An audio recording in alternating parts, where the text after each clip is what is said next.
അപ്പോൾ എങ്ങോട്ട് പോകുന്നു? ഞാനിവിടെ സ്റ്റാൻഡിൽ ബസ്സിലെ തൊഴിലാളിയാണ്. സ്റ്റാൻഡിൽ തൊഴിലാളിയാണ്. രാജ എത്ര മണിക്ക് വരും?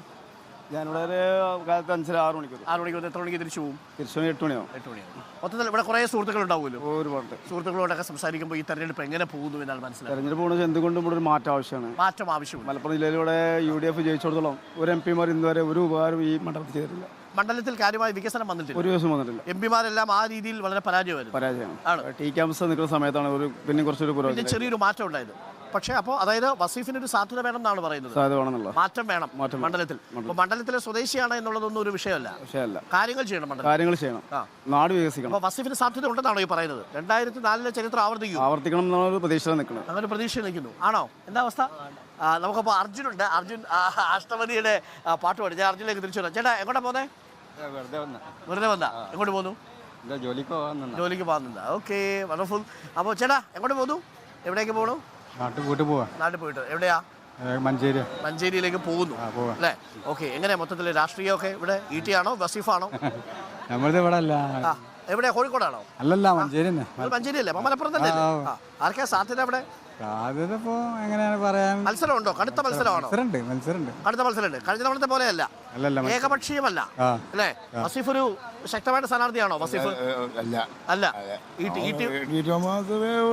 അറിയുന്ന ആൾക്കാരാണല്ലോ. പുതിയതായിട്ട് അറിയുന്ന ആളാണല്ലോ. പുതിയതായിട്ട് അറിയുന്ന ആളാണ്. മറ്റേ പഴയ ആളാണ്. ഓക്കെ, അങ്ങനെ ഒരു അഭിപ്രായമുണ്ട്. അപ്പോൾ ET മണ്ഡലത്തിൽ നിന്നുള്ള ആളാണ് എന്നൊരു പ്രത്യേകത കൂടിയുണ്ട്. അതാണ് വോട്ടായി മാറാൻ സാധ്യതയുള്ളത്. അപ്പോൾ അർജുൻ ഞാൻ പരിചയപ്പെടുത്താം. അർജുൻ ഒരു അഷ്ടപതി ഗാനാലാപനത്തിൽ സമ്മാനം വാങ്ങിയ ആളാണ് അല്ലേ? സ്റ്റേറ്റിലാണോ? സ്റ്റേറ്റിൽ. ഓക്കെ. എവിടെ വീട് അർജുൻ്റെ? കൊട്ടുകര സ്കൂളിൻ്റെ അടുത്താണ്. ഇവിടെ അടുത്താണോ അത്? കൊട്ടുകര സ്കൂളിൻ്റെ അടുത്താണ്. അപ്പോൾ എത്ര കാലം മുതൽ പാടുന്നുണ്ട്? ഞാൻ 6-7 വർഷമായിട്ട് ക്ലാസിക്കൽ പഠിക്കുന്നുണ്ട്. അഷ്ടപതിയിലേക്ക് തിരിഞ്ഞു. പിന്നെ എങ്ങനെ? അഷ്ടപതിയിലേക്ക് ഞാൻ സ്കൂൾ കലോത്സവത്തിൻ്റെ ഒരു ഇതിൽ പോയതാ.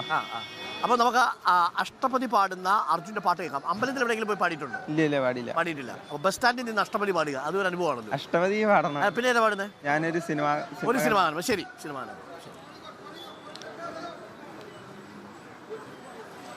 മൗനം സ്വരമായി എൻ പൊൻവീണയിൽ സ്വപ്നം മലരായി ഈ കൈക്കൊമ്പിളിൽ ഉണരും സ്മൃതിയലയിൽ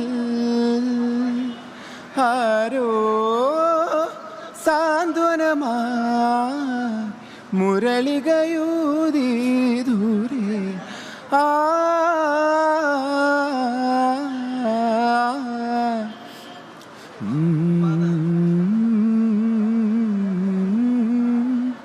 ജന്മം സഫലം എൻ ശ്രീരേഖയിൽ സ്വപ്നം മലരായി ഈ കൈക്കൊമ്പിളിൽ.